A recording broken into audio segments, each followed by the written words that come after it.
Hi guys, welcome back to my YouTube channel DU Scholars.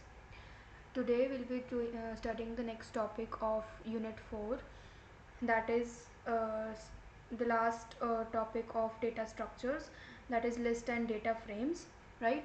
We have already done with 4 videos of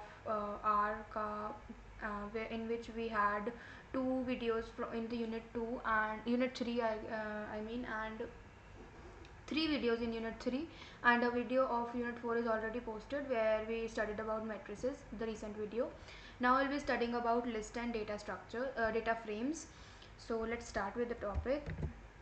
Also, if you haven't subscribed to the channel yet, you do must subscribe that, because and yes, someone was commenting that they have exam on 1st of May. So I truly assure you that by 30th, or most probably in the last week of April, our syllabus will be over, because only one unit is left, which is the data visualization part and the predictive analysis, that will be covering soon in our videos. इसमें only we are left with 1 or 2 topics of Unit 4, then this will be over, so don't worry about that.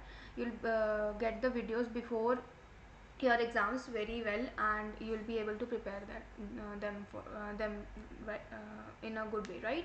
So let's start with today's topic, that is data structures ka third part, right? That is list and data frames. Firstly, we'll study the list part. So list is basically the arrangement of data in one dimension. That हम ऊपर से लेकर नीचे तक एक list बनाते हैं students के नेम की या फिर रोल नंबर्स की, तो दैट्स कॉल्ड लिस्ट, राइट? तो इसमें कुछ भी हो सकता है, स्ट्रिंग्स भी हो सकते हैं, कैरेक्टर्स मतलब स्ट्रिंग्स मतलब कैरेक्टर्स भी हो सकते हैं, नंबर्स की भी हो सकती है, लिस्ट वेक्टर्स की भी हो सकती है, ठीक है? तो इसका सिंटेक्स क्या होता है, लिस्ट से ही सिंटेक्स बनता है. तो सबसे पहले will assign a name, that is person करके will make a list where will use the syntax list, open the bracket. Then you have to, firstly, list is something having headings, right? तो सबसे पहले headings sorry, सबसे पहले headings देने के लिए we have to just write the string name. For example, if I'm writing the names of student, तो I'll write just name. I won't be using inverted commas right here, because जो पहले हम लिख देंगे बिना उसके, the R will automatically consider it as heading, because हम list का फंक्शन लगा रहे हैं, राइट? सो हमने जब उसके आगे एंट्रीज करनी है, जैसे नेम्स के आगे जो नेम्स लिखेंगे हम, जैसे कोई भी राम, श्याम, मोहन, जो भी लिखना है, वो उसके लिए हम इन्वर्टेड कॉमर्स लगाएंगे. सो फॉर एग्जांपल हम यहाँ पे एलिस लिख लेते हैं नेम.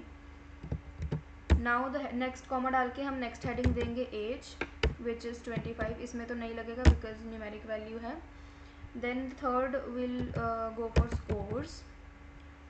इसमें will use the concatenate function, because हम डिफरेंट सब्जेक्ट्स के स्कोर लेंगे, for example 89, 90, 92, right? And press control enter. Now you can see यहाँ पर एक पर्सन नेम से इन्वायरमेंट में बन चुका है. If you press this icon, तो यहाँ पर आपको सब दिख जाएगा कि ये करेक्टर है एलिस सॉरी, नंबर है 25, एंड देन नंबर है कंकैटिनेट करा 3 मतलब वो है रेंज इसकी, ये 3 वो है, ठीक है? Next will print the list in are उसमें कंसोल एरिया में. तो ये आप देख सकते हैं लिस्ट बन चुकी है, ठीक है? तो अब हमने अगर एक्सेस करने हैं एलिमेंट्स, तो एक्सेसिंग द एलिमेंट्स कैसे करेंगे? Accessing the elements of list. Next topic is accessing the elements of list, right?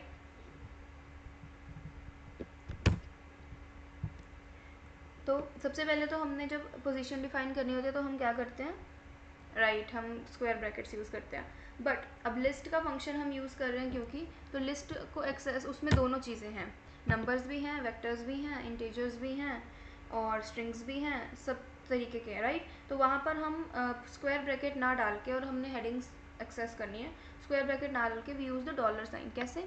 सबसे पहले तो हम अपनी लिस्ट का नेम लिख लेते हैं person. if we have to extract the values of only name column, तो we'll put first dollar sign, then आपको दिख जाएगा कि आपकी कौन कौन सी headings है. तो you just have to press here, और you just type भी कर सकते हो, कुछ दिक्कत नहीं है. And just press enter. तो यू कैन सी यहाँ पे नेम उसने एक्सट्रैक्ट करके दे दिया जो लिस्ट हमने उसको डिफाइन की थी। अगर हमने अब एज निकालनी है उसमें से तो you can just select age और यहाँ पे कंट्रोल एंटर कर दो तो आपको एज भी मिल जाएगी, राइट। सो अब नेक्स्ट हमारा इसी में पार्ट है कि हम एलिमेंट्स कैसे ऐड कर सकते हैं जो हमारी एग्जिस्टिंग लिस्ट है उसके अंदर।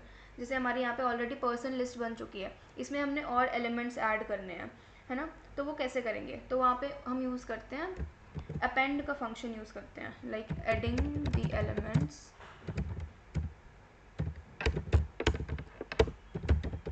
इन the list we use the append function, ठीक है। सो सबसे पहले हम बना लेते हैं पहले हमारा वैल्यूज़ का वेक्टर, राइट। सो कंकैटिनेट, हम रैंडम वैल्यूज़ डाल देंगे 101 2 3, ठीक है, ताकि हम अपने इस वेक्टर को हम अपनी ओरिजिनल लिस्ट में ऐड कर पाएँ, ठीक है। तो अब हम ओरिजिनल लिस्ट को करेंगे मॉडिफाई। पर्सन हमारी लिस्ट का नेम है, उसमें हमने करना है अपेंड, ठीक है। पर्सन लिस्ट में एडिशन करनी है वैल्यूज़ वाले की, ठीक है। वैल्यू है वैल्यू ही रखना, स्पेलिंग मिस्टेक मत करना। Now you can print person का लिस्ट, तो यू कैन सी लास्ट में वैल्यूज़ आ चुकी हैं, लास्ट वाली, ठीक है। You can now append function के बाद नेक्स्ट है accessing the score from the person list. अब स्कोर्स में भी सब हम स्कोर्स तीनों आ रहे हैं, उसको डिफाइन करने के लिए हम वही वाली लॉजिक लगाएंगे जो हमने पहले सीखा, that is square bracket. Position assign करना is equal to square bracket use करना, ठीक है। तो हम वही करेंगे। अब स्कोर्स के एक स्कोर को कैसे निकालना वो हम सीखते हैं, accessing scores from the persons list in the list, ठीक है। सो सबसे पहले तो हम डिफाइन करेंगे हेडिंग, जो हम इससे करते हैं अपने डॉलर साइन से, स्कोर, ठीक है। और उसके बाद हम डिफाइन कर देंगे, फॉर एग्जांपल हमने सेकंड स्कोर निकालना है, देन प्रेस कंट्रोल एंटर, उसने आपको असेस कर दे दिया 90, यहाँ पे भी आप चेक कर सकते हो सेकंड स्कोर इज़ 90, ठीक है। और अगर आपने डिलीट करना है तो डिलीट करने के लिए क्या करेंगे, फिर से मॉडिफाई करेंगे पर्सन,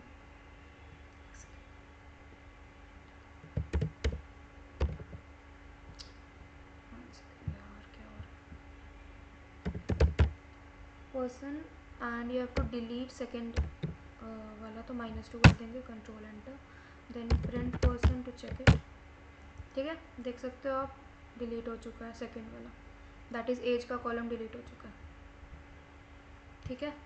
नेक्स्ट टॉपिक इसी के अंडर आता है, अच्छा आपने प्रिंट कर लिया, उसके बाद अब आपने ना एक काम करना है, अब आपने कमेंट में मुझे बताना है कि इसका आउटपुट क्या होगा। आउटपुट के you have to do this question, create a list with your own name, age and studying hours and extract studying hours. आप 3 डेज़ का कंसिस्टेंटली ले सकते हो, जैसे हमने यहाँ पे 3 स्कोर्स लिए थे, वैसे आप 3 डेज़ का स्टडिंग आवर्स ले सकते हो, स्टडिंग आवर्स, ठीक है, for 3 days, and then you have to access second item and delete the third item, ठीक है। you have to comment down below इसका, और मैं फिर देखूंगी कि आपका सही आया है या नहीं, ठीक है। तो इसके साथ हमारा लिस्ट का टॉपिक ओवर हो चुका है। Now will be moving towards the next topic, that is data frames. So data frames का मतलब क्या होता है, data frames is basically simply जो टेबल होता है, जो हम नॉर्मल टेबल बनाते हैं with criss cross of R you know rows and columns, तो उसी को आर में we call it data frames, ठीक है। उसमें बस एक चीज़ का ध्यान रखना है, then that when you are making table, तो उसका एक कॉलम का जो डेटा है वो एक ही टाइप का होना चाहिए। मतलब अगर आप कैरेक्टर्स लिख रहे हो तो उस एक कॉलम में सिर्फ कैरेक्टर्स ही होने चाहिए। जैसे नेम का कॉलम बना दिया आपने, उसमें नेम्स ही होने चाहिए, उसमें कोई नंबर या न्यूमेरिक या कुछ टाइप का डेटा नहीं होना चाहिए। इसकी नहीं तो वो डेटा फ्रेम नहीं बनेगा, ठीक है। तो डेटा फ्रेम का हमारा सिंटेक्स क्या होता है, डेटा डॉट फ्रेम, ये हमारा सिंटेक्स होता है, ठीक है। इसको हम यूज़ कर लेते हैं। पहले तो हम अपना नेम ले लेते हैं, इसको df दे देते हैं नेम। डेटा फ्रेम के सिंटेक्स को यूज़ करते टाइम सबसे पहले हम हेडिंग देंगे अपने जो कॉलम की हेडिंग, नेम जैसे हमने स्टार्टिंग में लिस्ट में दिया था वैसे ही नेम। अब क्योंकि टेबल है तो बहुत सारे लोग हो सकते हैं, बहुत सारे लोग होंगे तभी वो टेबल की फॉर्म में आएगा, तो हम सबसे पहले इकट्ठा लगाने के लिए करते हैं कंकैटिनेट। देन हम नेम्स डालेंगे राम। यहाँ पे आपने ये डालने हैं, पहले हेडिंग में नहीं डालने, मैंने आपको पहले भी बताया, जब आप नेम्स लिखोगे तब डालने हैं। शाम, यहाँ पर आप डालेंगे, और नेक्स्ट हेडिंग ये एक इसका बंद हो जाएगा कंकैटिनेट वाला ब्रैकेट, देन कॉमा डालेंगे तो वो नेक्स्ट हेडिंग पे जाएगा, as you can say, and then press concatenate ताकि दोनों को इकट्ठा रहे, 17, 18। Then next heading is R gender concatenate male,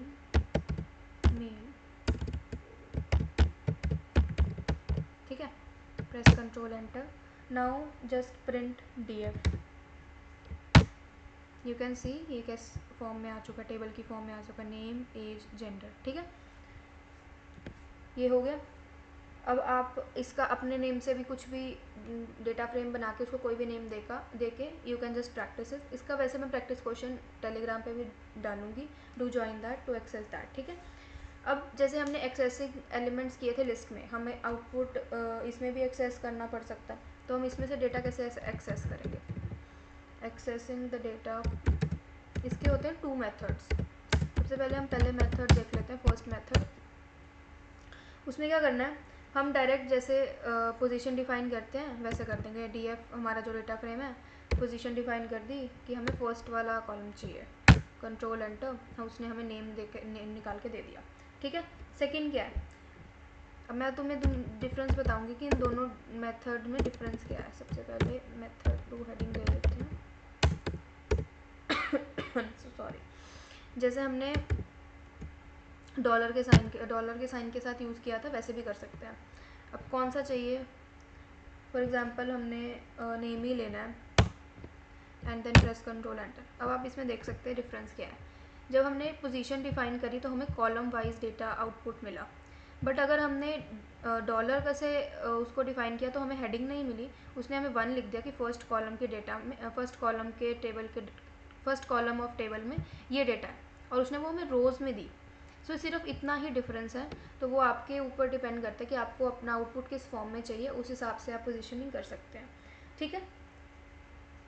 और इसके जो बाकी के कॉलम्स है जैसे एज और जेंडर, ये भी रिट्रीव करके आप चेकआउट कर सकते हैं सेम मेथड से, दोनों मेथड से आप चेक कर सकते हैं और देख सकते हैं डिफरेंस दोनों का, ठीक है।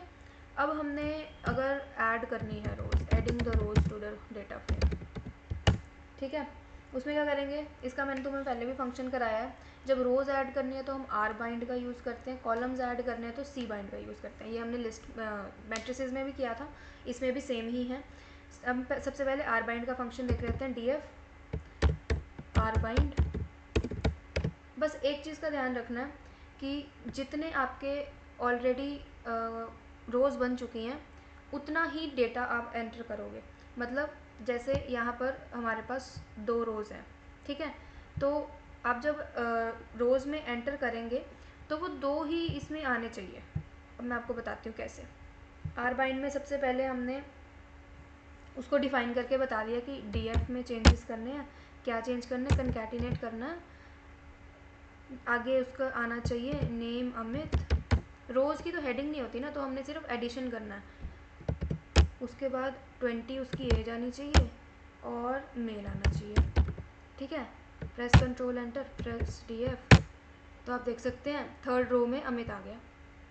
अब हमने डायरेक्ट यहाँ कर दिया अरबाइंड से कि कंकैटिनेट करके ये एक और कॉलम एक और रो ऐड कर दो, बट कॉलम में क्या डिफरेंस होएगा, क्योंकि कॉलम होते हैं स्ट्रेट वर्टिकल, तो उसमें चाहिए होगी हेडिंग, न्यू हेडिंग। वो कैसे करेंगे, सी बाइंड का फंक्शन लगाएंगे। सी बाइंड का फंक्शन लगाएंगे, और क्या हेडिंग देनी है, सबसे पहले हेडिंग हम बिना कोटेशन मार्क के देते हैं। तो फॉर एग्जांपल हमने स्टेट देनी है, स्टेट डिफाइन करनी है उसकी, will use the concatenate function. अब क्योंकि हमारे पास 3 नेम्स हैं तो हमें 3 स्टेट्स डिफाइन करनी पड़ेंगी ताकि हमारे पास सारा का सारा डेटा सही में आए, वरना तुम्हारा एरर आ जाएगा। सो सबसे पहले will define for example Delhi, then state is Haryana, then for example it's UP, press Ctrl enter, then print df। now you can see इसने नहीं किया, हमने इसको डिफाइन ही नहीं किया था df।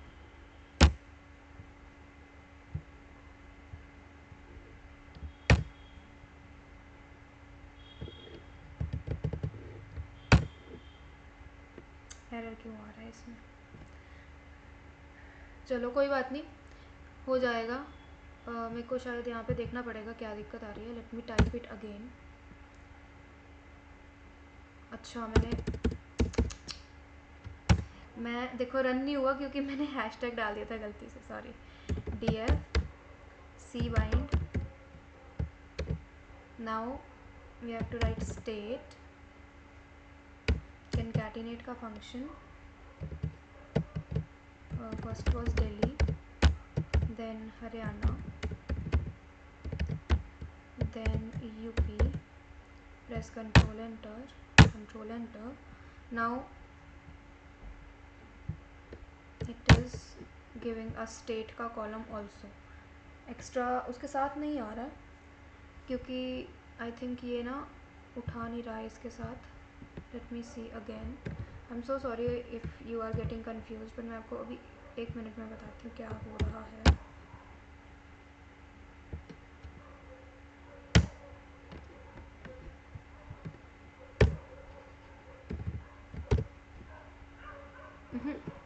वो अकेला ही आएगा। सो आप ना इसमें थोड़ा सा इट्स डाउटफुल क्यों नहीं आ रहा है, maybe system to system depend करे। बिकॉज मैंने जब अपने टीचर के साथ प्रैक्टिस किया था, देन उसमें स्टेट का column was visible right here, ठीक है। तो इट्स नॉट लाइक कि समझ नहीं आ रहा है या गलत आ रहा है, तो you don't have to worry about that. आपका सिर्फ फंक्शन जो आप कमांड दे रहे हो वो करेक्ट होनी चाहिए। आउटपुट कई बार सिस्टम टू सिस्टम डिपेंड करता है, तो उसमें कोई दिक्कत नहीं है। बट इसका जो सिंटेक्स है वो यही होगा जो मैंने यहाँ पर लिखा है। सो डोंट गेट कन्फ्यूज इसके रिलेटेड, ठीक है। So this is all for today, जिसमें हमने आज देख लिया लिस्ट एंड हमारा डेटा फ्रेम्स, ठीक है। और आपको एक होमवर्क मिल गया ये वाला, कमेंट करना है जो आपने, और जो प्रॉपर एक होमवर्क क्वेश्चन होगा वो मैं आपको अभी टेलीग्राम ग्रुप पे डाल देती हूँ। Do check it out and I hope you like this video. You have any doubts please let me know in the comments and share it with your friends ताकि सबका भला हो। Thank you so much.